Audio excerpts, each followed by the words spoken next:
आज हम अपना चैप्टर 8 करेंगे जो कि आपका फंडामेंटल ड्यूटीज़ रहने वाला है। ठीक है, वही हम थ्योरी करेंगे। पहले थ्योरी में हम क्या क्या करेंगे, बेसिक इन्फो करेंगे पहले। ठीक है, उसके बाद आपके जो भी इसमें फंडामेंटल ड्यूटीज़ गिवन है 11 फंडामेंटल ड्यूटीज़ वो सारी देखेंगे हम।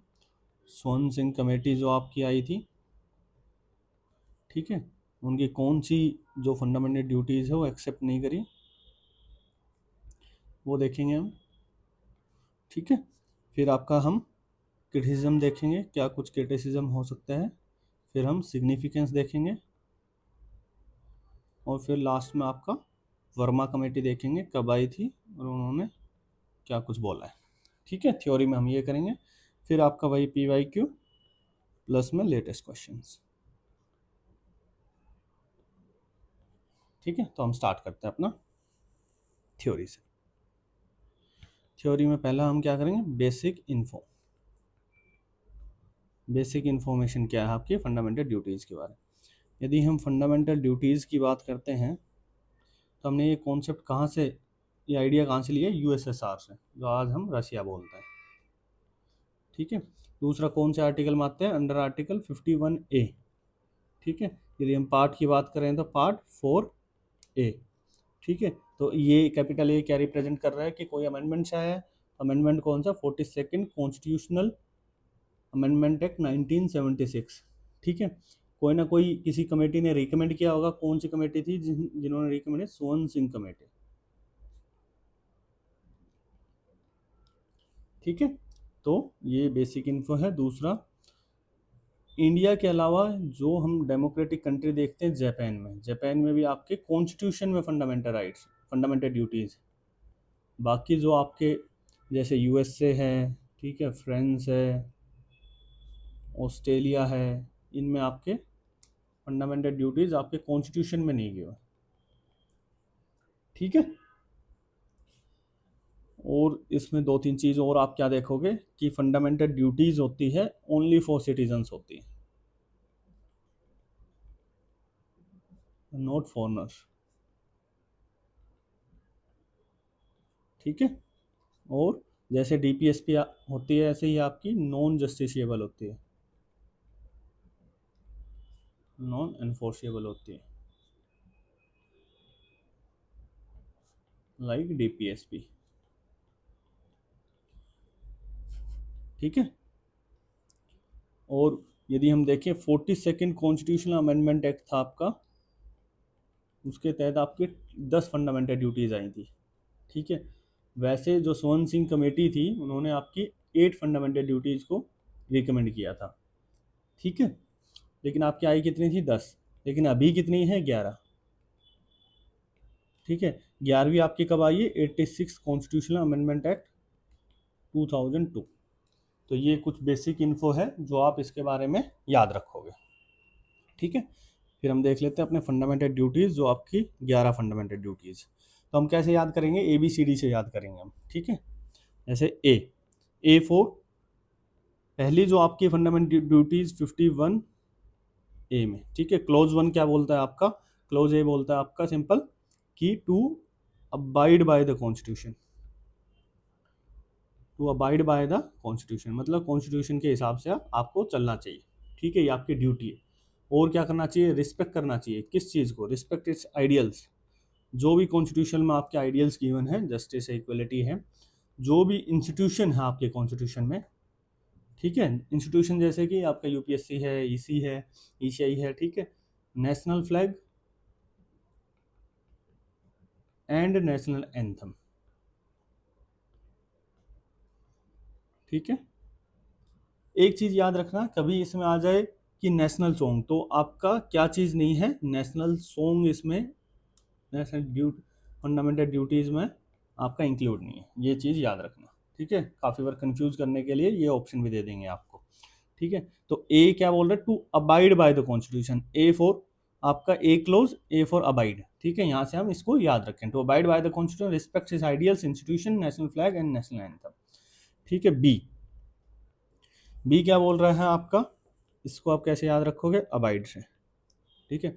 बी आपका क्या बोलने लग रहा है, टू चेरिश एंड फॉलो, क्या, to cherish and follow the noble ideas,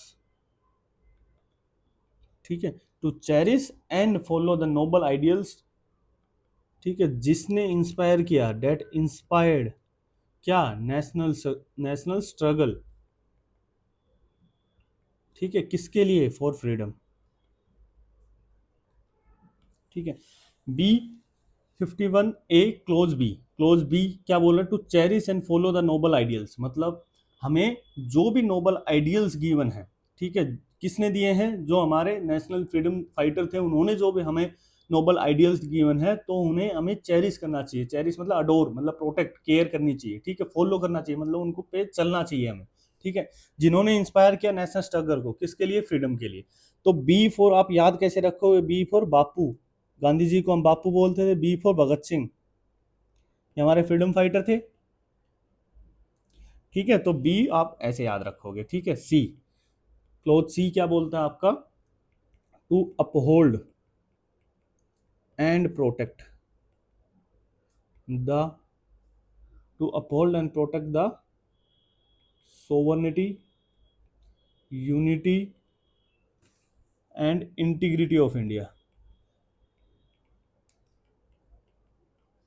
मतलब हमें क्या करना है, हमें अपहोल्ड मतलब बचा के रखना है, प्रोटेक्ट, प्रोटेक्ट मतलब बचाना है, अपहोल्ड मतलब उसको रखना है हमें, ठीक है, किस चीज को, किस वैल्यू को, किस ड्यूटी को हमें हमें अपहोल्ड करना है, प्रोटेक्ट करना है, कि हम इंडिया की सोवर्निटी, यूनिटी और इंटीग्रिटी को हम प्रोटेक्ट कर पाए, ये हमारी ड्यूटी है। सी, सी क्या होता है, मतलब ए बी सी तीन वर्ड है, ठीक है, तो तीन वर्ड आप कौन कौन से हैं, sovereignty, unity and integrity of India, ठीक है, तो क्लोज सी कैसे याद रखोगे, थ्री वर्ड से, थ्री वर्ड कौन से, sovereignty, unity and integrity of India. D, D क्या बोला, to defend the country, D क्या बोल रहे, to defend the country and render national service,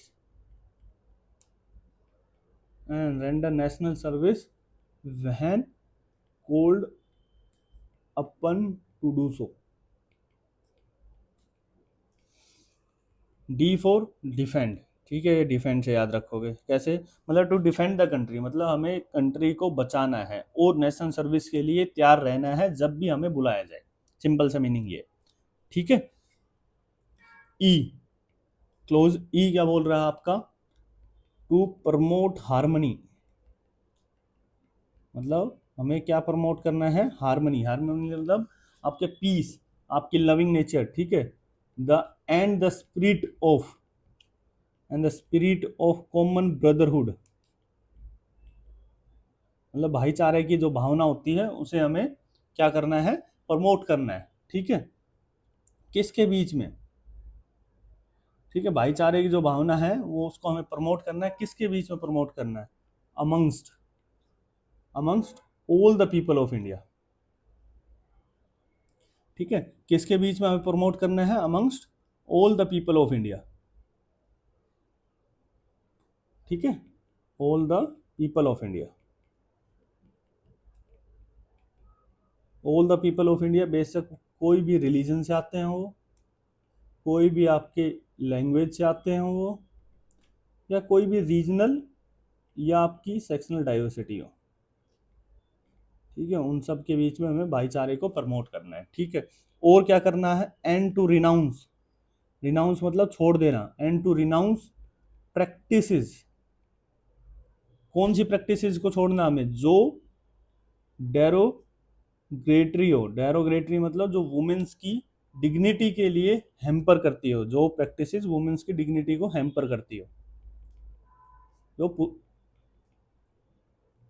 ठीक है, तो क्या करना है हमें, ई को प्रमोट हार्मनी करना है, स्पिरिट करना है, और कॉमन ब्रदरहुड, भाईचारे की भावना को हमें आपका प्रमोट करना है, ठीक है, बेशक वो कोई भी रिलीजन हो, लिंग्विस्टिक हो, रीजनल या सेक्शनल डाइवर्सिटी हो आपकी। और क्या रिनाउंस करना हमें, और क्या चीजें छोड़ देनी है, कौन सी प्रैक्टिस छोड़ देनी है जो वुमेन्स की डिग्निटी के लिए हैम्पर हो, ठीक है, डेरोगेटरी हो, मतलब उनको आगे ना बढ़ने दे रही हो, ठीक है, तो ये सब चीज करने से हमें क्या होगा, इक्वलिटी प्रमोट हो जाएगी आपकी सोसाइटी में, तो ई फॉर इक्वलिटी, और आप कैसे याद रखोगे, promote harmony, common brotherhood, renounce practice derogated to the women dignity of women. तो उससे क्या होगी, सोसाइटी में एक इक्वलिटी सी आ जाएगी।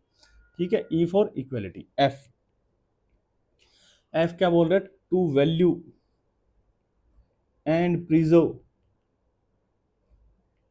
To value and preserve the rich heritage, to value and preserve the rich heritage of the country's composite culture। अब इसका क्या मीनिंग है आपका, सिंपल, जो भी कल्चर का मीनिंग क्या होता है, वे ऑफ लाइफ। जैसे किसी सोसाइटी का अपना एक कल्चर होगा, मतलब उसका जीने का तरीका एक अपना हिसाब से होगा। ठीक है, ट्राइबल्स का अपना होता है, एससी का अपना होता है, ओबीसी का अपना होता है, वैसे जोग्राफिकली डिफाइंड होता है कल्चर आपका। तो हमें क्या करना है कि जो भी कल्चर है आपका, ठीक है, उसको हमें वैल्यू देनी है और उसको बचा के रखना है। ठीक है, तो कल्चर मैंने क्या बोला है, एसटी का अपना अलग होता है, जोग्राफिकली डिफाइंड होता है। तो कल्चर से हम क्या बोल सकते हैं, एफ फॉर फोक कल्चर। हमने बहुत पढ़ा होगा कि मुंबई का folk culture, Maharashtra folk culture ये है, राजस्थान का ये है। तो उसी चीज के उसी चीज की वैल्यू और प्रिजर्व करने के लिए ये चीज बोली जा रही है, आपकी ये ड्यूटी बनती है, to value and preserve the rich heritage of country's composite culture. ठीक है, तो एफ से क्या, फोक कल्चर। ठीक है, जी, जी क्या बोल रहा है आपका, टू प्रोटेक्ट एंड इम्प्रूव, क्या प्रोटेक्ट भी करना है और इम्प्रूव भी करना है, क्या नेचुरल एनवायरनमेंट को। ठीक है, प्रोटेक्ट भी करना है और इम्प्रूव भी करना है, किसको, नेचुरल एनवायरनमेंट को, जो इंक्लूड करता हो फॉरेस्ट को, लेक्स को, रिवर्स को, एंड वाइल्ड लाइफ। ठीक है, मतलब बचा के भी रखना है और उसको हमें सुधारना भी है, किसको, नेचुरल एनवायरनमेंट को, जो इंक्लूड कर रहा है फॉरेस्ट को, लेक्स को, रिवर्स को, वाइल्ड लाइफ को। ठीक है, एंड टू हैव कंपेशन, और आपके अंदर एक कंपेशन का भाव होना चाहिए, किसके लिए, फॉर लिविंग क्रिएचर, जो भी लिविंग क्रिएचर है उसके प्रति आपका एक सदा भाव भी होना चाहिए। तो ये क्या बोलने लगा, to protect improve the natural environment. Environment हम जब देखते हैं तो कैसा दिखता है, ग्रीन, तो जी फॉर ग्रीनरी। ठीक है, जी फॉर ग्रीनरी, तो आप जी से याद रखोगे, to protect and improve the natural environment. अब आता है आप जी से, अब एच, एच क्या बोले, टू डेवलप, क्या scientific temper, to develop scientific temper, humanism and the spirit of inquiry and reform. इसका मीनिंग क्या है आपका, एच फॉर ह्यूमनिज्म, ह्यूमनिज्म से याद रखेंगे हम। हाँ, इसका मीनिंग क्या है, to develop scientific temper. Scientific temper का मीनिंग क्या होता है कि आप जो भी क्वेश्चन, जो भी आपको कुछ दिखता है, तो उसमें आप ये देखो कि उसकी क्या रैशनैलिटी है। ठीक है, मतलब वो साइंटिफिक है या नहीं है। ठीक है, कि उसका लॉजिकल बेस है या नहीं है। ठीक है, ह्यूमनिज्म का मीनिंग क्या है कि आप जो भी कुछ करने लग रहे हो सोसाइटी के लिए, पॉलिसी मेकिंग कर रहे हो, लॉ मेकिंग कर रहे हो, वो ह्यूमन सेंट्रिक होना चाहिए। ह्यूमन सेंट्रिक का मतलब ह्यूमन को बेनिफिट करना चाहिए, उसके डेवलपमेंट के लिए होना चाहिए। And the spirit of inquiry and reform, मतलब जो भी आप चीज देखते हो तो उसको ऐसे ही विश्वास मत करो, उसके बारे में इंक्वायरी करो, उसके यदि कोई वो चीज डेरोगेटरी है जैसे to the dignity of women, तो उसको रिफॉर्म करो, उसको और बेटर करो चीजों को। ठीक है, तो एच का मतलब ह्यूमनिज्म। ठीक है, जी एच आई। ठीक है, आई का क्या है, to safeguard public property, मतलब जो भी पब्लिक प्रॉपर्टी होती है उसको हमें बचा के रखना है। एंड एब्ज्यूर वॉयलेंस, एब्ज्यूर मतलब छोड़ देना। ठीक है, एब्ज्यूर वॉयलेंस। अब क्या कह रहा है, to safeguard public property and abjure violence. Violence में क्या है, आई, तो हम कैसे याद रखेंगे इसको, एब्ज्यूर वॉयलेंस से। ठीक है, जी एच आई जे, जे क्या बोलने लग रहा है आपका, टू स्ट्राइव टुवार्ड्स एक्सीलेंस, मतलब हमें एक्सीलेंस की तरफ ही बढ़ते रहना है, ये हमारी ड्यूटी है। टू स्ट्राइव टुवार्ड्स एक्सीलेंस, किसमें, in all spheres, in all spheres. ठीक है, इंडिविजुअल एस्पेक्ट पे भी एंड कलेक्टिव एक्टिविटी में भी, टू स्ट्राइव टुवर्ड्स एक्सीलेंस, ठीक है, in all sphere of individual and collective activity, so that, मतलब आप यदि एक्सीलेंस की तरफ बढ़ते जाओगे इंडिविजुअल एस्पेक्ट पे भी और कलेक्टिव एक्टिविटी में, सो डेट द नेशन, तो उससे क्या होगा, नेशन बिल्डिंग होती है, nation constantly rises to higher levels, मतलब बोलना क्या चाह रहा है, higher levels of endeavour and achievement. इसका मीनिंग क्या है, यदि आप, ठीक है, इंडिविजुअल एस्पेक्ट से भी आप एक्सीलेंस की तरफ जाने लग रहे हो और कलेक्टिवली भी एक्सीलेंस की तरफ जाने लग रहे हो, तो उससे नेशन की जो हमारा देश है वो हमेशा आगे बढ़ता जाएगा और नई नई अचीवमेंट्स को आपको, नई नई अचीवमेंट को राइज करेगा, ठीक है, नई नई अचीवमेंट को अचीव करेगा, ठीक है। जे फॉर जडेजा, जो क्रिकेट के फैन है उनको पता होगा जडेजा क्या है, जडेजा ऑलराउंडर है, ठीक है, वो इंडिविजुअल एस्पेक्ट पे भी बहुत बढ़िया बॉलिंग करता है, बैटिंग करता है और आपकी फील्डिंग भी करता है, ठीक है, और आपकी के इंडिया की टीम के लिए भी बहुत बड़ा एक प्लेयर है, ठीक है, क्योंकि ऑलराउंडर है, सभी एस्पेक्ट में आपके हेल्प करता है, ठीक है, तो जडेजा से हम जे को याद रखेंगे, ठीक है। फिर आपका जो लास्ट आता है के क्या बोलता है कि टू प्रोवाइड अपॉर्चुनिटी, मतलब हमें अवसर देना चाहिए, टू प्रोवाइड अपॉर्चुनिटी किसके लिए, एजुकेशन के लिए अवसर देना चाहिए, किसको, टू हिज चाइल्ड और ward between the age group of 6 to 14 years, ठीक है, मतलब हमें अवसर देना चाहिए बच्चों को पढ़ने के लिए, कौन कौन से एज ग्रुप के, 6 से 14 साल के एज ग्रुप को। के फॉर नॉलेज, नॉलेज एजुकेशन से हमें क्या आती है, नॉलेज, और ये आपका कब ऐड हुआ है, 86 कॉन्स्टिट्यूशनल अमेंडमेंट एक्ट 2002, और मैंने डीपीएसपी फंडामेंटल राइट में बताया था, और क्या क्या ऐड हुआ है आपका इसके through, 21A right to education की बात करते हैं, 45 की हमें लैंग्वेज चेंज कर दी थी हमने, ठीक है, जो ECCE early education, early childhood care and education की बात कर रहे हैं 0 से 6 ईयर्स के लिए, ये 6 से 14 ईयर्स के लिए, और फंडामेंटल ड्यूटीज में आपका क्लोज के क्या कह रहा है, 6 to 14 ईयर्स के लिए, ठीक है। तो ये आपके जो भी फंडामेंटल ड्यूटीज थे वो सब आप हमने कवर किए, ठीक है। अब हम देखेंगे स्वर्ण सिंह कमेटी की जो रिकमेंडेशन नहीं मानी गई, क्योंकि उससे भी क्वेश्चन आ जाते हैं आपके, ठीक है, recommendation not accepted by Indira Gandhi government, ठीक है, कौन कौन सी थी, देखो, स्वर्ण सिंह कमेटी के द्वारा रिकमेंड किया गया था, जो भी आप फंडामेंटल, पहले कितनी फंडामेंटल ड्यूटीज दी थी, 8 फंडामेंटल ड्यूटीज, ठीक है, उनकी कौन कौन सी एक्सेप्ट नहीं करी, बोल रहे हैं जो भी आप फंडामेंटल ड्यूटीज है, ठीक है, और उनको यदि कोई सिटीजन फॉलो नहीं करता है तो उसके लिए आपको पेनल्टी या पनिशमेंट का प्रोविजन देना चाहिए, ठीक है, तो पहला क्या बोला, पेनल्टी या पनिशमेंट, ठीक है, फॉर कंप्लाइंग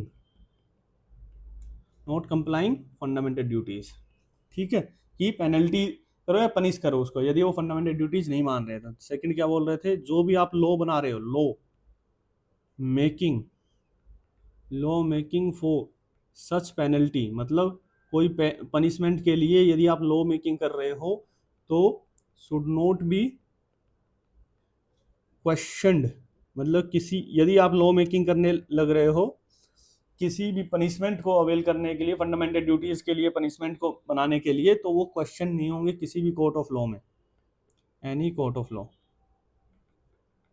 मतलब कोर्ट में जाकर आप क्वेश्चन नहीं कर सकते आपने लॉ मेकिंग ये गलत करी है, ठीक है। थर्ड क्या है, थर्ड वो बोल रहे थे ड्यूटी टू पे टैक्सेस, कि ये चीज़ें भी ऐड होनी चाहिए थी, ये रिकमेंड करी थी उन्होंने, ठीक है, लेकिन ये नहीं मानी गई, ठीक है, यहाँ तक। फिर आपका आता है क्रिटिसिज्म, क्रिटिसिज्म हम जल्दी जल्दी देख लेंगे, क्रिटिसिज्म में ज़्यादा नहीं है, क्रिटिसिज्म मतलब नॉट एग्जॉस्टिव, नॉट एग्जॉस्टिव मतलब सब कुछ कवर नहीं कर रहा है, जैसे कि हमने ये अभी देखा, ड्यूटी टू पे टैक्स, ठीक है, कास्टिंग वोट, ठीक है, फैमिली प्लानिंग, ये आपके उसमें कवर नहीं होता, फंडामेंटल ड्यूटीज में गिवन नहीं है। ठीक है, सेकंड क्या बोलता है, एम्बिग्यूअस है। एम्बिग्यूअस का मतलब वेग, वेग मतलब कंफ्यूज करता है, क्लियर कट नहीं है कोई चीज़ें। जैसे साइंटिफिक टेम्पर का मीनिंग क्या होता है,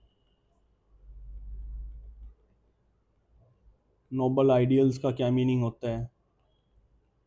ठीक है, कौन से नोबल आइडियल्स को हम अपने नोबल आइडियल्स माने। ठीक है, कंपोजिट कल्चर का मीनिंग क्या होता है। ठीक है, मतलब ये चीज़ें वेग है, मतलब डिफाइंड नहीं है, अच्छे से उनको एक्सप्लेन करा नहीं गया है। ठीक है, दूसरा क्या, तीसरी यदि हम देखना चाहें तो कोड ऑफ मोरल परसेप्शन, मतलब क्या है कि ये नॉन जस्टिसिएबल कैरेक्टर के हैं, तो ये सिर्फ मोरली आपको, आपकी मोरल ड्यूटी बनती है कि आप इनको फॉलो करो, लेकिन आप पे कोई भी लीगली प्रोविजन नहीं है कि आप इसको फॉलो करोगे ही करोगे। ठीक है, सिग्निफिकेंस देखें तो हम, सिग्निफिकेंस मतलब क्यों इंपॉर्टेंट है, क्रिटिसिज्म तो हमने देख लिया।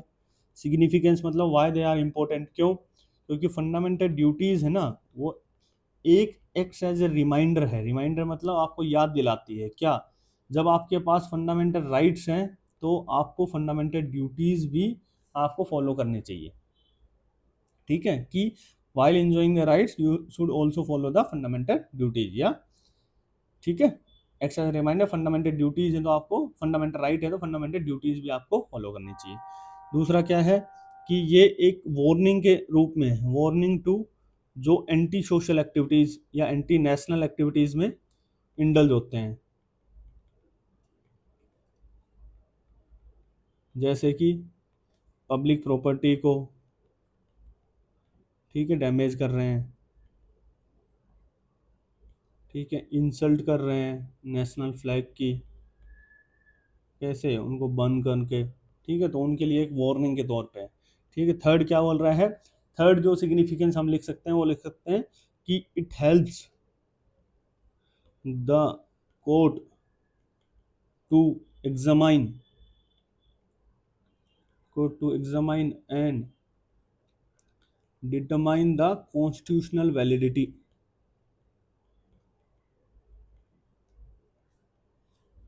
कॉन्स्टिट्यूशनल वैलिडिटी मतलब कोर्ट को भी ये हेल्प करता है। सुप्रीम कोर्ट ने बोला कि it helps the court to examine और डिटरमाइन द कॉन्स्टिट्यूशन वैलिडिटी, मतलब कॉन्स्टिट्यूशन के हिसाब से जो आपने लॉ मेकिंग करी है वो ठीक है नहीं है, उस हिसाब से आपका हेल्प करता है। ठीक है, और फिर आपका फिर लास्ट क्या बच गया, आपका वर्मा कमेटी। ठीक है, वर्मा कमेटी कब आई थी, पहली बात तो ये याद रखना चाहिए आपको, वर्मा कमेटी। दूसरी बात ये याद रखनी चाहिए, फंडामेंटल ड्यूटीज से असाइंड है। वर्मा कमेटी 1999 में आई थी। उन्होंने सिंपल किस लिए आई थी कि कुछ ऐसे लॉज बताओ जो कि इम्प्लीमेंट कर रहे हैं फंडामेंटल ड्यूटीज को। ठीक है, for the implementation of fundamental duties. ठीक है, कौन कौन से ऐसे एग्जिटिंग लॉज हैं, मतलब पहले के जो लॉज हैं जो इम्प्लीमेंट कर रहे हैं आपके फंडामेंटल ड्यूटीज को। ठीक है, जैसे कि उन्होंने बोला कि आपका पहले यदि हम बात करें the prevention of insult to national honours act कब आया था, 1971 में। तो वो किस लिए रोकता है आपको, यदि आप कोई डिसरिस्पेक्ट कर रहे हो। ठीक है, यदि आप डिसरिस्पेक्ट कर रहे हो किसकी, नेशनल फ्लैग की।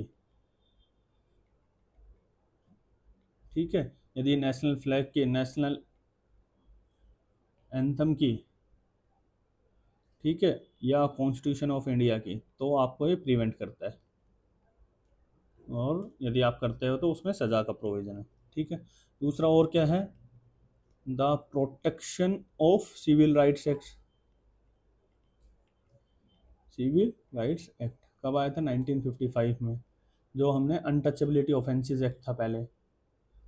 तो ये मतलब कोई भी डिस्क्रिमिनेट करता है रिलीजन के बेस पे या लैंग्वेज के बेस पे, तो उस बेसिस पे ये आपका हो सकता है। फिर हम WPA मतलब वाइल्ड लाइफ प्रोटेक्शन एक्ट 1972 जो हम बात करते हैं, क्या करता है, ये प्रोहिबिट करता है जो भी रेयर एंड एंडेंजर्ड स्पीसीज होती है उसके ट्रेड को। ठीक है, ठीक है। और आप क्या बोल सकते हो, आप एक आरपी एक्ट भी डाल सकते हो इसमें, आरपी एक्ट 1951, मतलब रिप्रेजेंटेशन ऑफ पीपल्स एक्ट 1951 क्या बोलता है, डिस्क्वालिफिकेशन की बात करता है, किसकी, एमपी एमएलए की, यदि वो कोई भी करप्ट प्रैक्टिसेस में इन्वॉल्व है तो।